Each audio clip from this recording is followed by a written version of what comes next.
कई सिनेमा जब भी कोई हॉरर मूवी लेकर आता है ना, कमाल ही कर जाता। उनकी कहानी यूनिक होती है, कॉन्सेप्ट क्लियर होता, हॉरर इतना फाड़ू होता कि रूह सी कांप जाती है। ऐसी एक मूवी लेकर आए जिसका नाम है 7G। और भाई कमाल की मूवी है। देखो किसी हॉरर को कामयाब होना है ना तो हॉरर होना जरूरी है, चाहे स्टोरी थोड़ी वीक हो लेकिन हॉरर फाड़ू होना चाहिए जिससे रूह सी कांप जाए। और उसमें ऐसे ही दिखाया है भाई। चलो जानते हैं कि ये मूवी कैसी है, आपका टाइम रिजर्व करती है या नहीं।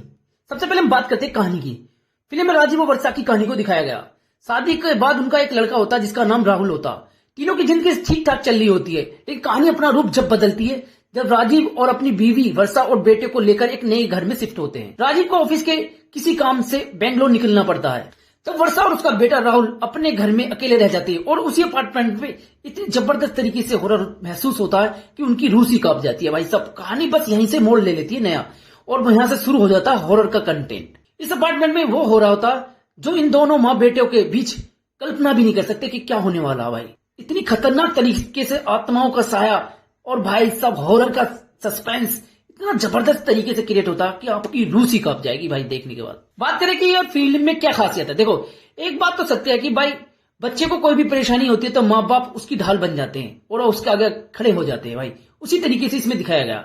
कुछ कॉन्सेप्ट ऐसा लगता है जैसे काजोल की माँ मूवी और शैतान में दिखाया गया था, लेकिन विजुअल बहुत जबरदस्त है। इसमें हॉरर एकदम से A नंबर 1 है।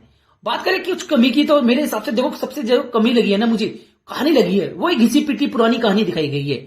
लेकिन भाई कहानी को छोड़ोगे ना, हॉरर पर डिपेंड रहोगे तो जबरदस्त हॉरर है भाई, A नंबर 1 हॉरर। और VFX सिनेमैटिक ग्राफी विजुअल कमाल के यार, और बैकग्राउंड स्कोर तो ऐसा भाई एकदम से रोंगटे से खड़े कर देता है भाई कुछ भी कहो। अब बात करूं इसकी रेटिंग की तो मैं इसे 5 में से 3 रेटिंग देता हूं, केवल हॉरर की वजह से। कहानी थोड़ी डाउन है, कोई बात नहीं, एक बार वॉच बन सकती है आपके लिए। तो आप कमेंट्स में जरूर बताना कि ये मूवी आपको कैसी लगी, और भाई रिव्यू कैसा लगा ये भी कमेंट्स में जरूर बताना।